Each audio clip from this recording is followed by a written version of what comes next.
At first, the infant, mewling and puking in the nurse's arms.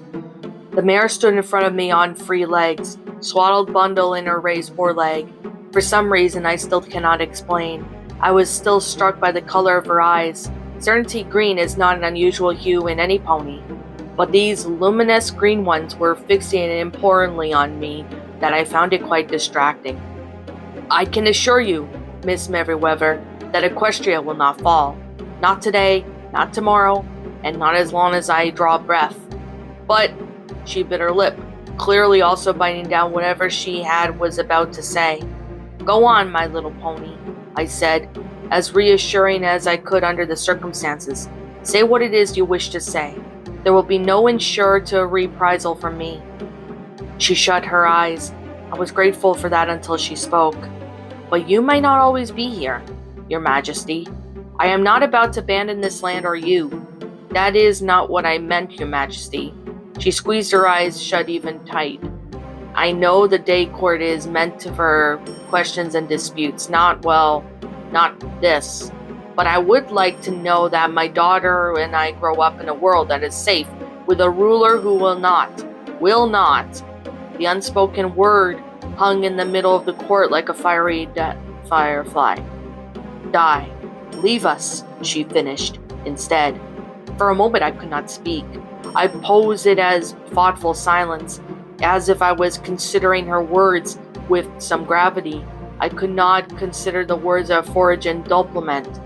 I carefully smothered the familiar expression across my face. With that beatific ruler, divine and near omniscient, who could not possibly be wrong in anything she said. It was an expression long practiced. I noted the intermediate easing of tension in her shoulders as its appearance.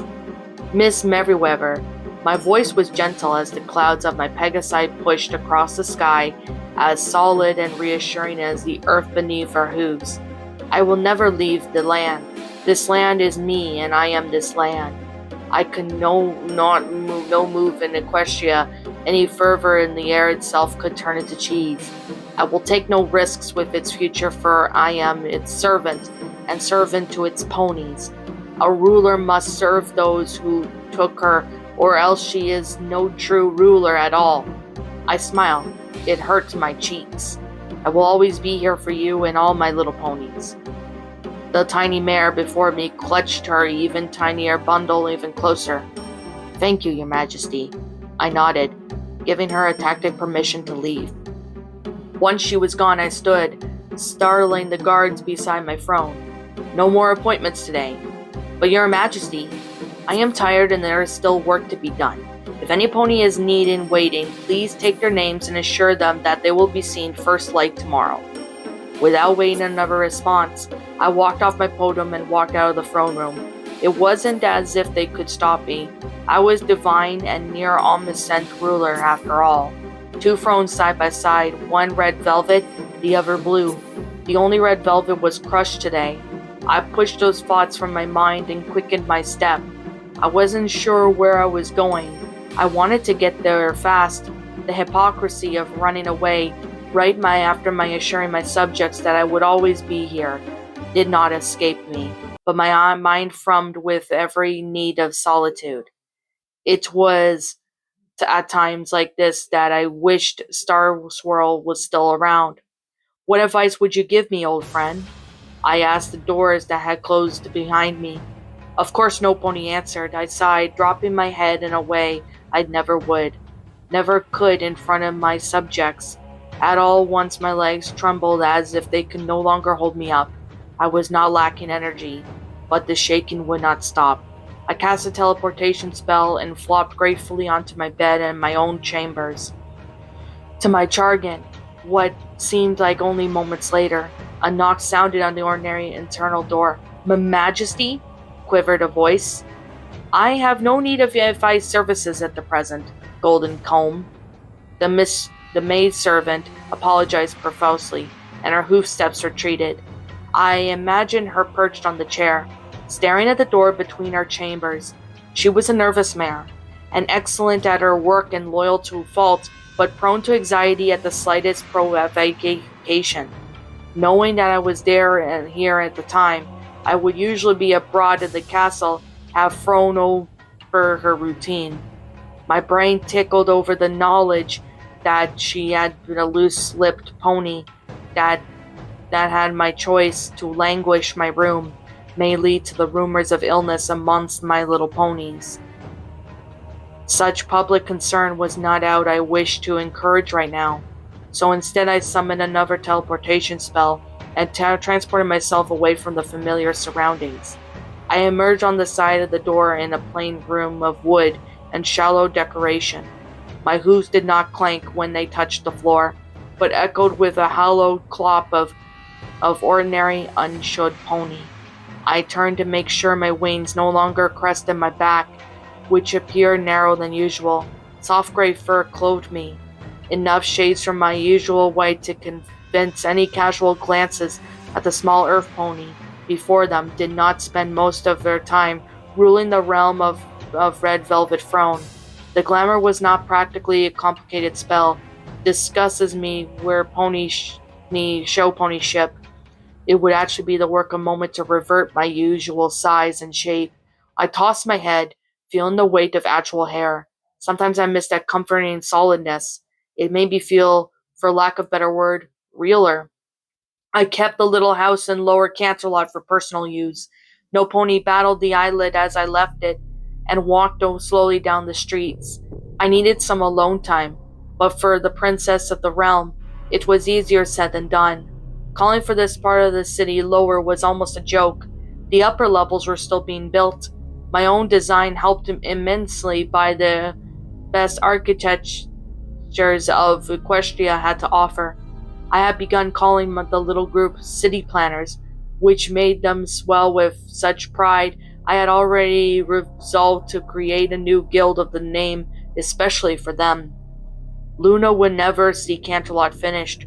She had never seen the need for another city, casting sidelong looks at the plans where they were presented to her and voicing distant that I was simply building a higher plinth for ponies to reveal in my glory.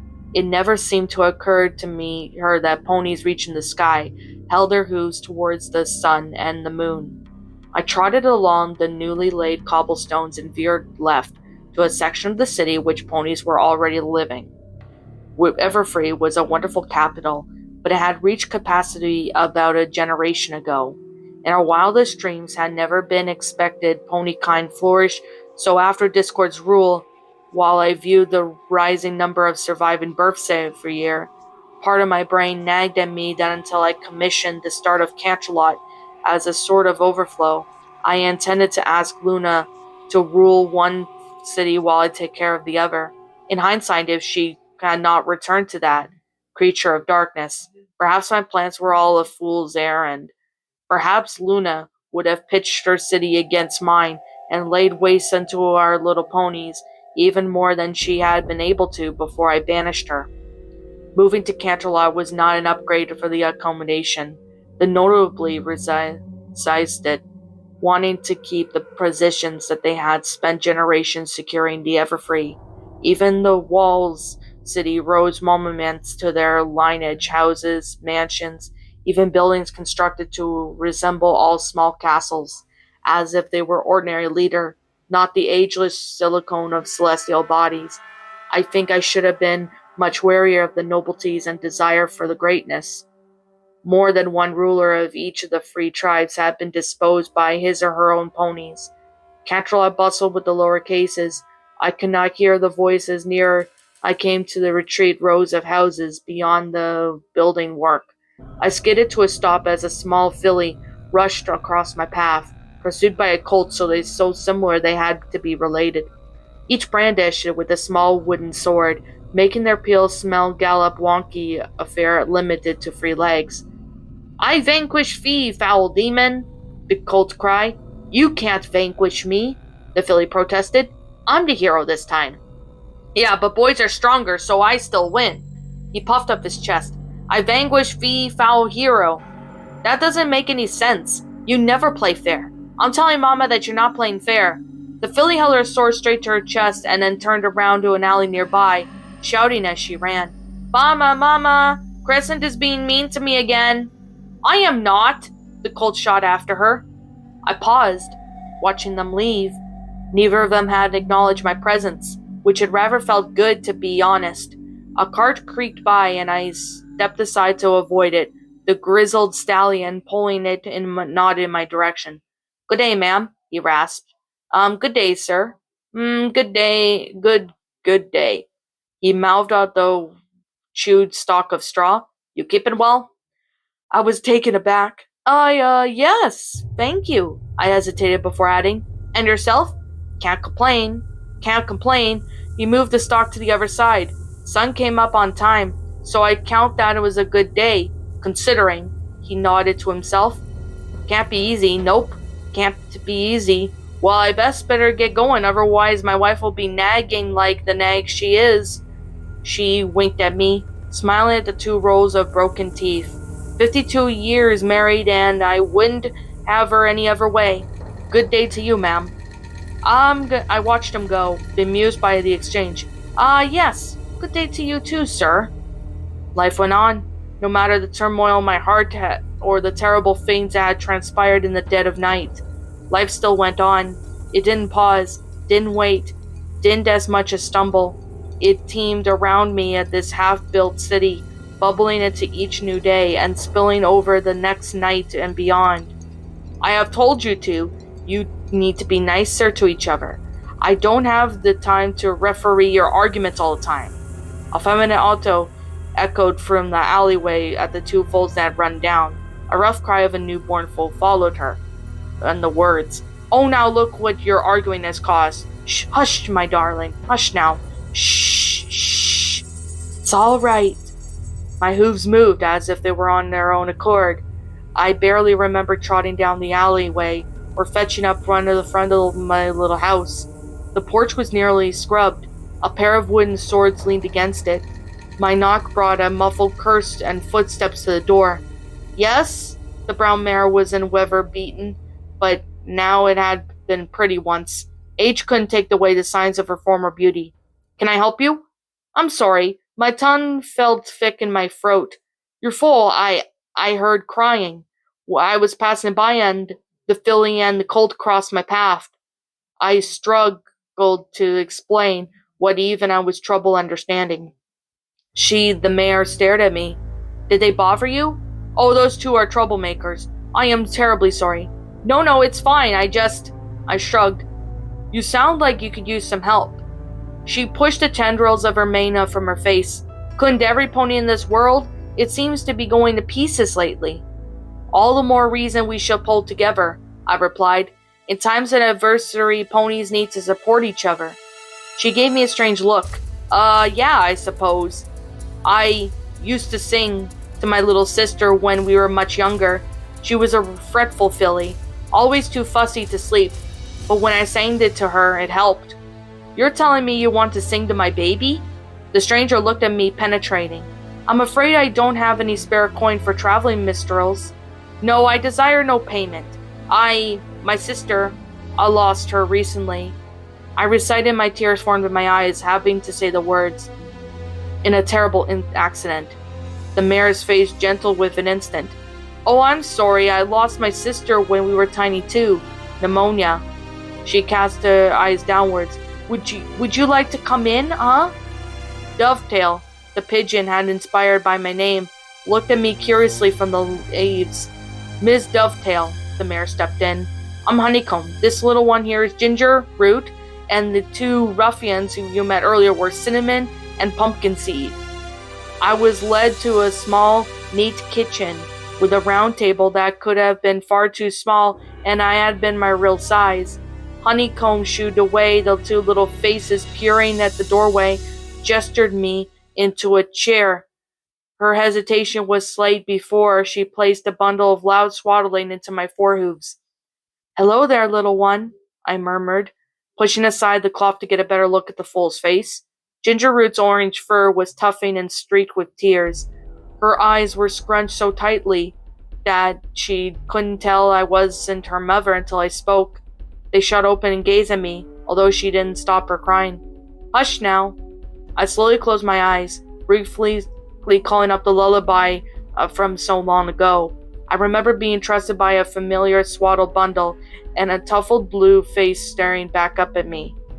I remembered a firm parental hoof steadying my grip, and now I had stared right back at my newborn sister. Sleep, Philly, sleep. Your father tends to the sheep.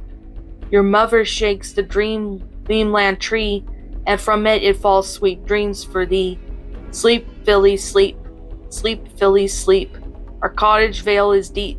The earth pony is on the green, with soil and seed so soft and clean. Sleep, Philly, sleep. Sleep, Philly, sleep. As you I safely keep. The unicorns bring on the night. In the clouds Pegasus sleep tight. Sleep, Philly, sleep. Gingerroot yawned and nuzzled against my stroking hoof. I've never seen her nod off so quickly before, Honeycomb whispered. You're a marvel, Miss Dovetail.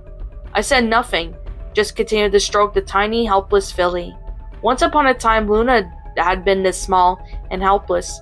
Once upon a time, I had sung this lullaby to her and watched her perfect little eyelashes curl upon her cheeks. Once upon a time, neither of us had thoughts of her rulership, power, or betrayal in our hands. We were young, we were together, and we were happy. That was all that mattered. But life went on. It did not stop for my grief of regrets. Honeycomb's family and families, just like them, still had lives to live. They needed a ruler. They needed a princess. They needed me. I'm glad I could help. I passed Gingerroot back to her mother and rose from my chair. I'll be on my way now. Oh, Honeycomb looked shocked. Won't you please stay for some tea first? I'm afraid not. I have some things I must attend to today. I was on my way back to work when your young ones crossed my path. I hesitated. It felt like my lifetime inside my head. But could I perhaps take you up on that offer at a later date? Honeycomb smiled. If you can get my little Gingerroot to sleep like this again, you're welcome back here anytime, Miss Dovetail. I smiled, bid her goodbye, and left the neat little home. Instead of exploring further, I trotted back to my safe house. I had work to do. What's up, my pretties? It's the Lion Queen here. I want to appreciate you all for tuning into this video, and I do appreciate you guys supporting my video by giving this video likes and stuff. If you really enjoyed this video, be sure to leave a like, comment and subscribe if you're new, ring the bell for notifications to when I upload so that way you guys will get updated for whenever I upload. If you want to follow me on Twitter or DeviantArt, feel free to leave a follow on those if you are interested in following me on those socials. If you want to support my backup channel, known as Miss Dark Shigo, feel free to subscribe to it, as a link to that will also be in the About page section. And with that being said, and that being the case, thank you so much for watching, my pretties, and as always, please stay pretty.